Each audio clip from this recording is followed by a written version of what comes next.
पद्माक्षरभाविता पद्मनेत्रे समुन्मील्य सुप्रभातं कुरु प्रभो। श्रीगणेश शिवानन्दलहरी सम्प्रवाहका निर्विघ्नं जगतां देवा मङ्गलं कुरु सर्वदा।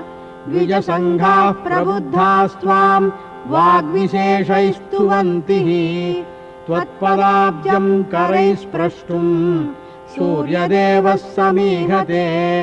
अम्बानिदेश परिपालनदीक्षितः सन् द्वारेऽम्बिकापतिविकर्तितशीर्षकोऽसि तेनैव सङ्घटितमत्तगजाननस्त्वं। श्रीविघ्नराज जगतां कुरु सुप्रभातम्। जन्मादिषड्विधविकारविशालविश्वः प्रालम्बते तव महोदरगह्वरेऽस्मिन्।